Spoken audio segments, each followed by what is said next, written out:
The Sonoran Desert in the southwestern United States may seem like a desolate place, but looks can be deceiving because a wide array of wildlife can be found in this very dry environment.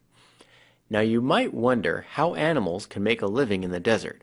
After all, what is there for them to eat? Just like every other ecosystem, all animals must eat other organisms, or at the very least, secretions of other organisms, to acquire energy.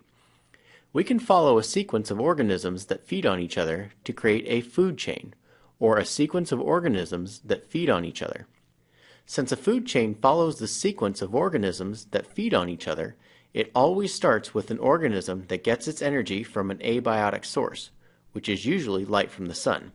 An organism that gets its energy from an abiotic source is called a producer. Since plants get their energy from sunlight, they are producers, and one of the common producers in the Sonoran Desert is the prickly pear cactus.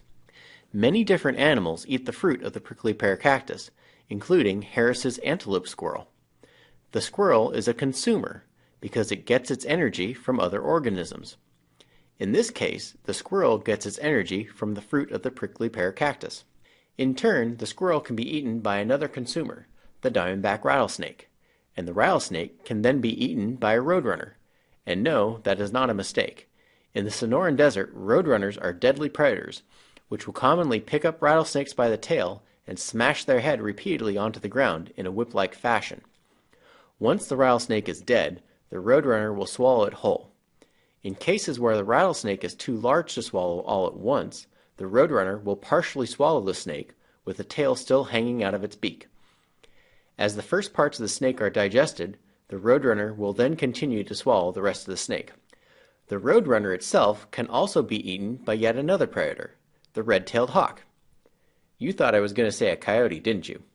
Well, it turns out that much like the cartoon, adult roadrunners are just too fast for a coyote to catch, although coyotes will eat roadrunner eggs and chicks.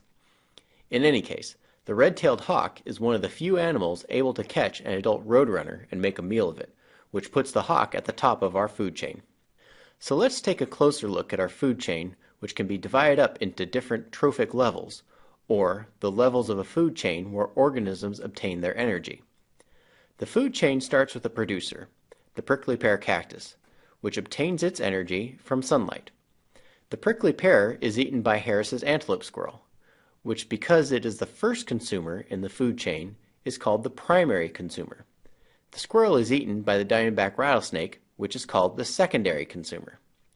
The rattlesnake is eaten by the roadrunner, which is the third consumer in the chain, and therefore called the tertiary consumer.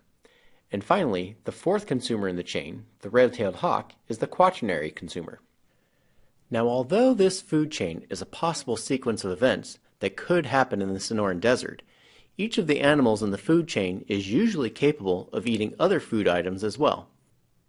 Each of them could also be eaten by other animals in the desert, which means that there are a seemingly limitless number of other possible food chains. So to more accurately describe energy flow through an ecosystem, ecologists can construct a food web, which is a combination of food chains that are interconnected to create a network of feeding relationships. Just like a food chain, energy enters the food web at the trophic level of the producers, which can also be called autotrophs. In the desert, autotrophs are often some type of cactus, grass, or shrub. Plant-eating animals, or herbivores, such as grasshoppers, butterflies, jackrabbits, and desert tortoises, feed at the trophic level of the primary consumer. Carnivores, or animals that only eat other animals, like scorpions, snakes, spiders, hawks, owls, and mountain lions, can feed at the trophic levels of the secondary, tertiary, or quaternary consumer, or even higher if a particular food chain is long enough. And then there are some animals that eat both plants and animals, called omnivores. Omnivores, such as antelope squirrels, roadrunners, coyotes, and ringtails, can potentially feed at any of the consumer trophic levels. There's just one more trophic level to talk about, and that's the level of the detritivore, which is an organism that feeds on waste products or dead organic material. Examples of detritivores include vultures, fungi, and bacteria. Since detritivores can take dead organic material and bring the stored energy back into the food web, they can be thought of as the recyclers of the ecosystem. After all, If there's energy just lying around, some organism will fill the niche and make use of this energy, and that's exactly what detritivores do. Now let's look at how much energy actually flows through the food web. We know that plants and animals use energy in their daily activities, and we also know that plants and animals store energy within their tissues. So how much energy is used by an organism and how much is stored? The answer actually varies based on many factors, such as the type of organism. But there are a few key rules of thumb that we can use to estimate how much energy is used and how much is available to the next trophic level of the food web. First, let's start with the autotrophs. Organisms that use photosynthesis to harness energy are only able to convert about 1% of the total light energy that hits them into usable chemical energy. Of that energy that is harnessed by producers through photosynthesis, about 30% is used during metabolic processes and dissipated as heat, and about 70% becomes stored energy. What about consumers? Consumers do not consume all of the energy stored in producers. They only consume about 1/7 of all the energy stored in producers, which turns out to be about 10% of the total energy that is harnessed by producers through photosynthesis. They also use energy very differently than producers, and that is largely due to the fact that consumers are usually mobile. Movement uses a lot of energy, and in addition, some consumers, like birds and mammals, also use a lot of energy specifically to create their own heat and maintain body temperature. However, secondary, tertiary, and quaternary consumers consume more of the stored energy available to them.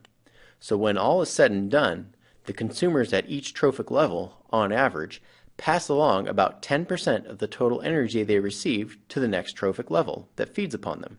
Most of the other 90% of the energy is used in various functions, such as metabolism and movement, and is ultimately dissipated as heat, and whatever isn't used or eaten by predators is consumed by detritivores. So if we take the total photosynthetic energy that is produced by autotrophs and ask how much of it is passed along to the primary consumers, and then stored and made available to secondary consumers, we take 10% to represent the energy passed along to primary consumers and multiply it by 0.1 to represent the 10% passed along to secondary consumers, and our answer would be 1%. If we go up another level in the food web, we multiply this number by 0.1 again, and the amount available to tertiary consumers would be 1/10%. By extension, the amount of energy available to quaternary consumers would be a mere 1/100% of the total energy produced by autotrophs through photosynthesis. Whatever energy isn't used at a particular level and isn't passed on to the next higher trophic level is eventually consumed by detritivores, which will also use a little less than 90% of the energy they consume and contribute about 10% back to the food web. Let's review. A food chain is a sequence of organisms that feed on each other. Since a food chain follows the sequence of organisms that feed on each other, it always starts with an organism called a producer, which gets its energy from an abiotic source, usually in the form of light from the sun. An organism that eats the producer, or a part of the producer, forms the next link in the food chain and is called the primary consumer. A consumer is an organism that gets its energy from other organisms. The next link in the food chain that eats the primary consumer is called the secondary consumer. A tertiary consumer eats the secondary consumer, and sometimes a quaternary consumer will eat the tertiary consumer. Because organisms usually have more than one food source and more than one other organism that feeds upon them, food chains can be combined to form a food web, which is a combination of food chains that are interconnected to create a network of feeding relationships. Food webs are much more complicated than food chains, but more accurately depict the feeding relationships within an ecosystem.